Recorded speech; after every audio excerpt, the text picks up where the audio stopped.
Video చూసే ముందు జై శ్రీకృష్ణ అని కమెంట్ చేయండి. ఈ ఏడాది శ్రీరామనవమి అరుదైన యోగాల మధ్య జరుపుకుంటున్నాం. గజకేసరి యోగంతో పాటు అశ్లేష నక్షత్రంలో శ్రీరామనవమి వేడుకలు జరుగుతున్నాయి. ఈరోజు మొత్తం కూడా రవియోగం ఉంటుంది. అలాగే సర్వార్థ సిద్ధి యోగం కూడా ఏర్పడుతుంది. చైత్ర నవరాత్రులు శ్రీరామనవమితో ముగుస్తాయి.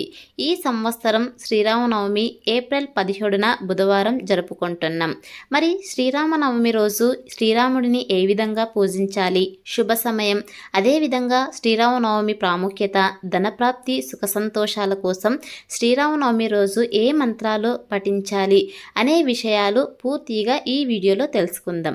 శ్రీరామనవమి రోజున మర్యాద పురుషోత్తముడైన శ్రీరాముడిని పూజించేందుకు చాలా ప్రాముఖ్యత ఇస్తారు. చైత్రమాసం శుక్లపక్షం 9వ రోజున శ్రీరామనవమి జరుపుకుంటారు. ఈ రోజు శ్రీరాముడు జన్మించాడని నమ్ముతారు. చైత్ర నవరాత్రులు ముగియడంతో సిద్ధిదాత్రి దేవిని, శ్రీ సీతారాములను, లక్ష్మణుడు, హనుమంతులను పూజిస్తారు. హిందూ క్యాలెండర్ ప్రకారం శ్రీరామనవమి తిథి ఏప్రిల్ 16వ తేదీ మధ్యాహ్నం 1:23 ప్రారంభమై ఏప్రిల్ 17వ తేదీన మధ్యాహ్నం 3:18 ముగుస్తుంది. అందువల్ల ఉదయం తిథి ప్రకారం ఏప్రిల్ 17వ తేదీ బుధవారం శ్రీరామనవమి జరుపుకుంటున్నాం. శ్రీరామనవమి పూజ చేసేందుకు ముహూర్తం ఉదయం 11 గంటల నుంచి మధ్యాహ్నం 1:43 వరకు ఉంటుంది. వ్యవధి 2:30 ఈ శ్రీరామనవమి రోజు బ్రహ్మముహూర్తంలో నిద్రలేచి స్నానం చేసి శుభ్రమైన దుస్తులు ధరించాలి. తర్వాత ఇంటిని శుభ్రం చేయాలి. అలాగే ఇంట్లో ఉన్న పూజ గదిని శుభ్రం చేసుకోవాలి. పూజా సామాగ్రిని సేకరించి పెట్టుకోవాలి. ఒక చిన్న పీట వేసి దాని మీద ఎరుపు లేదా పసుపు రంగు వస్త్రం పరచాలి. దానిపై రామదర్బార్ లేదా శ్రీ సీతారాముల చిత్రపటాన్ని ప్రతిష్ఠించాలి. శ్రీరాముడికి పంచామృతం, కుంకుమ పువ్వు, పాలు, గంగాజలంతో అభిషేకం చేయాలి. రామదర్బార్ ప్రతిష్ఠించుకునేటప్పుడు వాస్తు చూసుకోవాలి. ఈ ఫోటోని వాస్తు ప్రకారం ఇలా చేయడం ఉత్తర దిశలో ఏర్పాటు చేసుకుంటే ఇంట్లో సానుకూలత పెరుగుతుంది, వాస్తు లోపాలు తొలగిపోతాయి. రామదర్బార్ని పూజించడం వల్ల ధన సంబంధిత సమస్యలు తొలగిపోతాయి, గ్రహ దోషాల నుంచి విముక్తి లభిస్తుంది. ఆచారాల ప్రకారం పూజ చేయాలి. పసుపు రంగు వస్త్రాలు సమర్పించడం వల్ల శ్రీరాముడి అనుగ్రహం పొందుతారు. సకల దేవతలకు పండ్లు, పూలు, గంధం, సుగంధ ద్రవ్యాలు, ధూపదీపాలు సమర్పించాలి. శ్రీరాముడికి ఇష్టమైన వడపప్పు, పానకం నైవేద్యంగా సమర్పించాలి.